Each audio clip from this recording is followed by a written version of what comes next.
Ladies and gentlemen, good evening. Tonight we're going to look at how to get an average value with the Java streams, and also how to actually get the minimum value as well, and also get the maximum value, because then we can find errors in our code. So the first situation right here is that I have a lot of heroes right here. So I have some cool heroes, and all of my heroes, they have an experience level.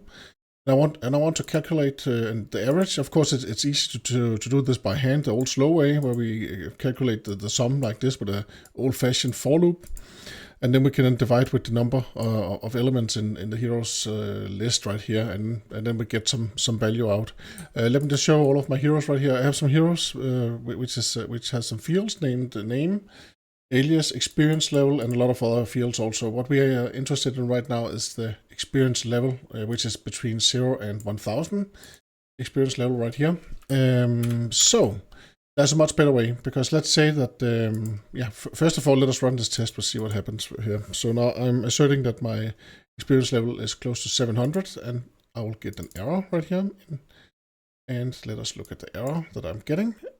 It says that, hey, the average is actually 9,906. Okay, so now I'm actually puzzled, because the experience level should be between 0 and 1000. So why do I get the summary value right here? And so that's not good. So what do I do? Of course, then I could also get the minimum and the maximum value by hand if I wanted to. But there's a much easier and a much better approach to actually get the average value, because every time you get the average value, you are actually also interested, or we are actually also always interested in the minimum and the maximum value, because then we can debug afterwards. And this is where the IntSummaryStatistics class comes in. It is awesome. It is right here. It is and as you can see right here, it has four. It also has a count. It has count, sum, minimum, and maximum value right here.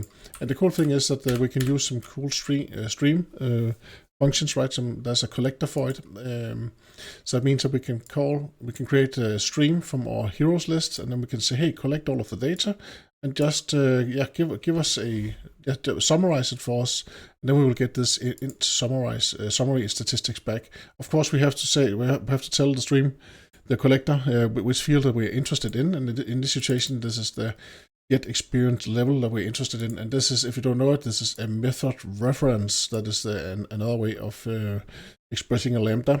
So we could, of course, also have written cool hero, and then the lambda expression like this. If you use IntelliJ, then you would actually get a warning, and it says, hey, you can actually express this with a method reference instead, and then you can just convert it into that. If you don't remember the method reference with the two colons, then just start writing the lambda, and then press Alt-Enter, and then IntelliJ will just fix it for you. Okay, so now let us do that instead. So I'm just going to delete my assertion. Oh, we can actually keep the assertion up here. But now we have the stats. So first of all, we could just print out the stats and then see what it actually says.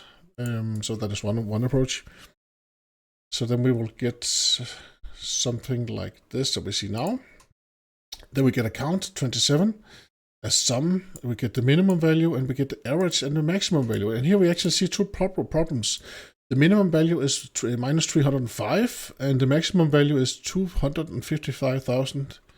Okay, that's not good. So now I know what the problem is. So I know that we have some faulty data. There's some data with some experience level, which is way out of what we expect. So now I can go to my cool heroes method right here.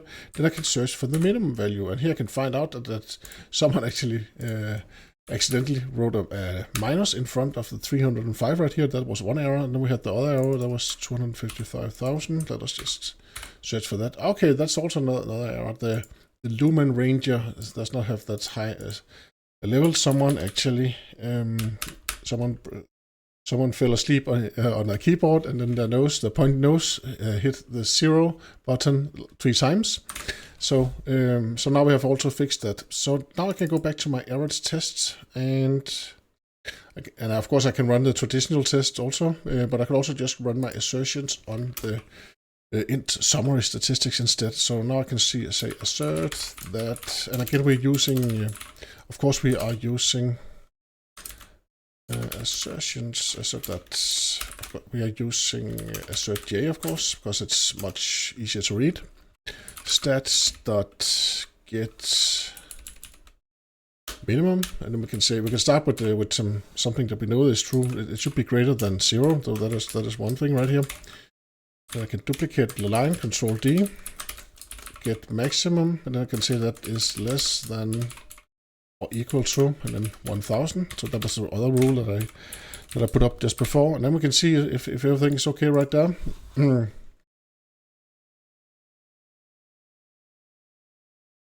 No, there's still an error. What does it say right here? It says actual 0. Okay, is greater than or equal to 0. Yes.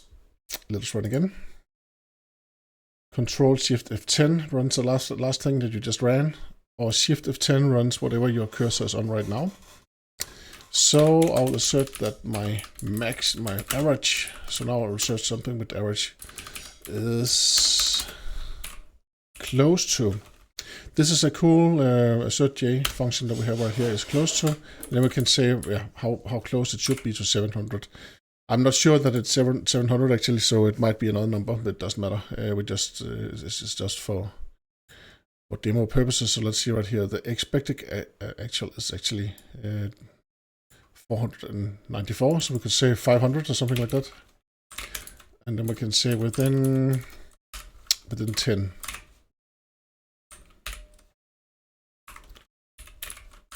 That's double.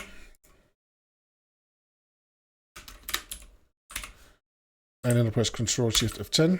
Then it runs the last thing again. Let's see what happens. And now we got another error. But okay, I should have read. That's another test I'm running right now. So I'm actually running all of the tests in my cool hero service right here. So this old slow way, of course, that should also be 500, and then within. And then the 10 double right here. But actually, I'm going to delete the old. I can keep it. Then you can see it if you want to. I'll place all of this on my GitHub account as usual. This time I'll press Shift F10 just to do something different. Then it should only run the test that I'm on with the cursor. It actually ran all of them, but that is okay, I guess.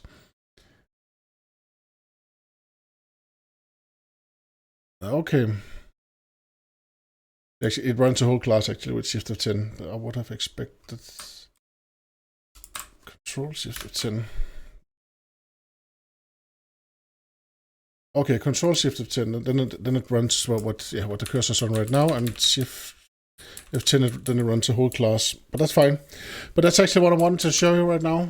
So we have this IntSummaryStatistics, which is really useful. So as soon as you need to calculate an average, do yourself a favor and also get the minimum and the maximum value, and also the count. Actually, we're also interested in the counts, so I'll just say get count.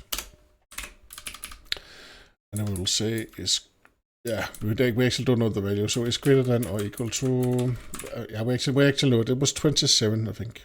So let us just run Control Shift F10, see what happens now.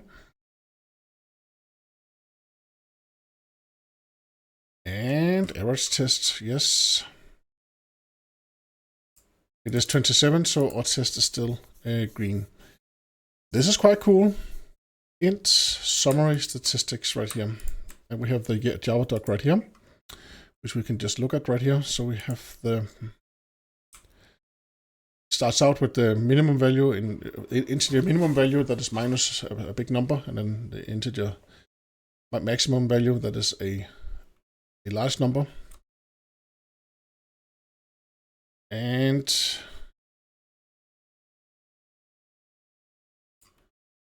it's actually quite cool. And of course, the code is not that complex. It's quite easy actually to read and understand. And of course, you could write this by hand if you want to. It's just much easier and faster to use this if you have anything like an average or something like that. Yeah, anything with an average, then I would definitely use the IntSummaryStatistics. And again, the way that you collect it, let's just look at that. So the way that you collect it will be like this. Collectors summarizing int right here. Mike, do we have other ways to actually summarize the value? What if it's not an integer? Yes, then we have a double instead, and we also have a long right here. So we can summarize all of these values right here. Yes.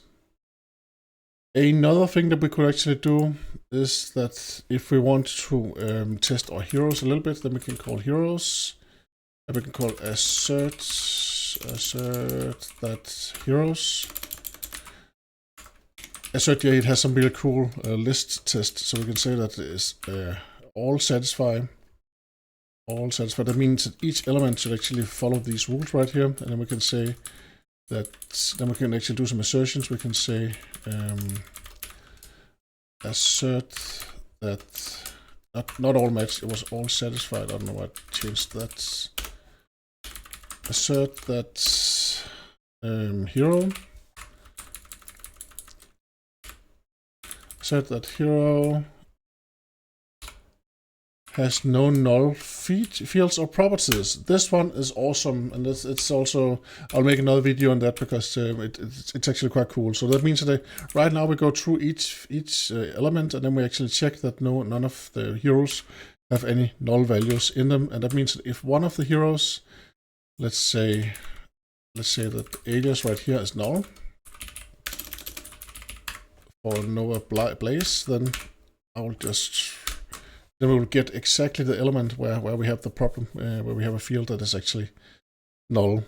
So, and if you have a couple of fields where it's okay that is null, then you can say except for these fields also. But I'll make another video on that. So let's just see right here. It says that the Nova Blaze, it has null. So let us go fix that.